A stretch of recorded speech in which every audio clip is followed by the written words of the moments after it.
taon ka nun? Naku, ano, 19 ano ba yun? I think 70s pa yun. Oo, 7. Oh, I must be only about 30s. I was in my 30s. Noong 70s?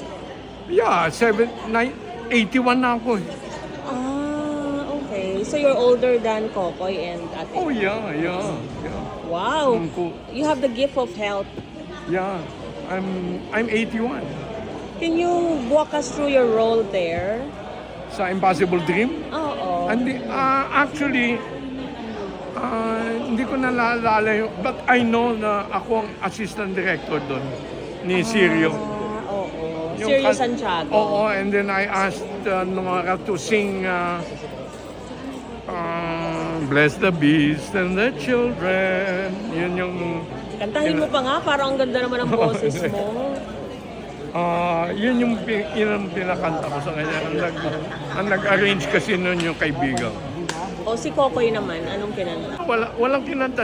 Hindi ko Hindi mo naalala. kinakanta. Impossible Dream ata ang kinanta niya. Or something.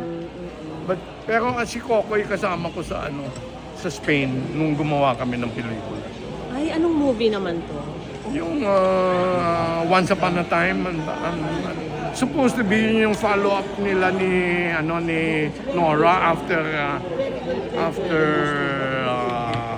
Lollipops and Roses. Oh, Pero, alam mo na, nagkagulo na yung mga manager ni Nora, hindi. nag-away yung tower, tsaka ano. Siguro, I don't know. Tayo na, hindi ko naman pinapakialaman yun. Yung naggawa, sabi ni Kokoy, itutuloy din niya. Kumuha na lang kami ng artista sa Spain, si Maribel Martinez. Oh, okay. Si Sinaida Amador ang nag-direct. So natuloy pala yung movie na yon. Yeah, Once Upon a Time, pero hindi na nga siya. Yung kanya, kumuha kami ng Spanish actress. Imagine mo, hindi ko alam na may ganitong movie si Coco. Meron. Sama kami nga doon. Ang nakakalungkot, Sir Leo, mawawala ng copies ang mga movies niya. Like, Hindi natin nilalagaan eh. Ganun, mahihina tayo sa ganyan conservation of... ano naman tong Once Upon a Time? Ano ang musical din ba to? yeah, musical. Once Upon a Time, na na na na na na na. Parang prinsesa siya noon. Si Maribel Martinez. Ang ganda niya. Ang gandang babae. Si nandun, si Shirley Gospe, at saka kasama doon sa pelikula na yun. Oo. So how was... Sa Spain namin sinute yun, sa Madrid. Bakit sa Spain? Kasi nag-aaral si Kokoy. Oo. And then, supposed to be nga, yun ang pelikula ni Nora. Supposed to be, meron silang pelikula, follow-up doon. Ay mga producer, nag-away-away na, or Temyong, sabi, yung Marquez, sabi ni Sirio, ayaw yung wag. So this was after Impossible Dream. After na. Yeah, kanya nga follow-up kasi nga, hindi naman magpa-follow-up kung hindi successful. Successful yung dapat sana i-follow up. But they said yes in the beginning, and then nung aalis na, sabi niya, ang dami ng mga sabi niya, Sirio, forget. So, kumusta naman? How was it working naman with the late Kokoy Laurel? Oh, yeah, beautiful. Both of them I worked with, so no problem. Professional. Yeah. So, Sir Leo, amazing naman ang mo. Wala ka sigurong bisyo kasi you're still look strong. Dami kong bisyo. Blessed lang.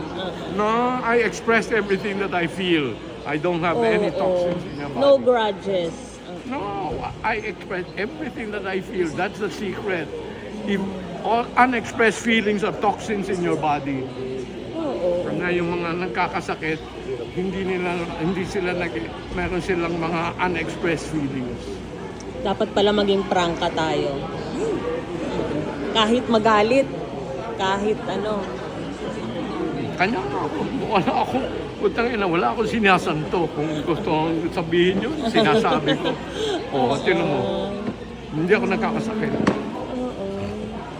So, may projects. May projects ka ba ngayon? Hindi, katatapos ko lang yung Teresing. Si Benyalo. Okay. Meron akong mga offers, Good casting. pero ayaw ko nang gano'n. So, you choose then your offers?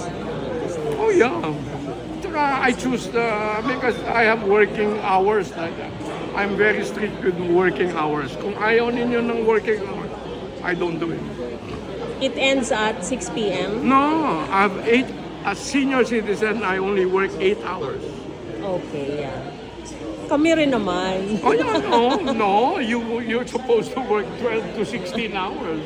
That's what the shit of Eddie Garcia law na sinabi nilang maganda. Ang putang yun, ang pangit. Imbis na makatulong sa trabahador, nakampi sa producer at saka sa network. Ang tagal ko na sinabi yun na mali yung putang ina niya. O ngayon, sinabi na 12 hours. O ngayon, 16 hours. So anong lumala? Domoble. Kalokohan niya. Kanya namatay ang industriya dahil hindi nag-aalaga sa mga performers. Oo. Sa mga workers, mali ang mga inaano nila mga workers sa ganyan. Pero nung araw, like si Nora Lagari, no? Parang sa Well, isang nga, ang dami niyang pelikula. Hindi naman, hindi counted yun kasi gusto niya yun eh. Ayaw man. Kami nga, naglalaga 2-3 pelikula sabay-sabay. Those were the days, no? The golden age. Oo, 70s kami pupunta ako dito sa set. Pupunta ako sa So, late 90s din yung Over the Bacon. Tapos may Viva Movie ka pa, di ba? Every day. Over the Bacon. Oo, over the back. Sila nila Andrew. At in the 90s, I was so busy. Sobra. I was directing Mongolian Barbecue. I was directing Body and Soul. And then acting in Over the Back. And the movies. Yeah, and the movies. Andrew And mga regular siya. mga sex comedies. Everyday schedule. Pero Sir Leo, sa Impossible Dream pala, hindi ka nag-arte. Ano ka? Assistant director. Nandun ata ako pero hindi ko na maalala. Sa dami ng Extra lang. pelikula. Extra. Wala, 70s naman yun. Wala pa. Your young age. At saka ako, nasa teatro ako noon, Repertory Philippines. I was founder of Repertory Philippines in 1967. So, Oo, with the Bibo. Sinaida, and baby. O ako na lang ang buhay ngayon. Patay Pero na. nag-anniversary na yung Wala na. The last time na nagpunta kayo, 67 plus 50 ata, 2017. Buhay pa si baby, naka-wheelchair na. Kaming dalawa buhay pa. Kaming dalawa buhay. So close ka rin pala sa mga laurel. Kasi repertory. Because of repertory. Sa repertory naman nagsimula yung mga yan. Magkakasama kami sa musicals ni na Pocoy at saka ni na Silva. Ang dami namin musicals na ginawa Oo. sa teatro. Gusto muna kayo. Sige,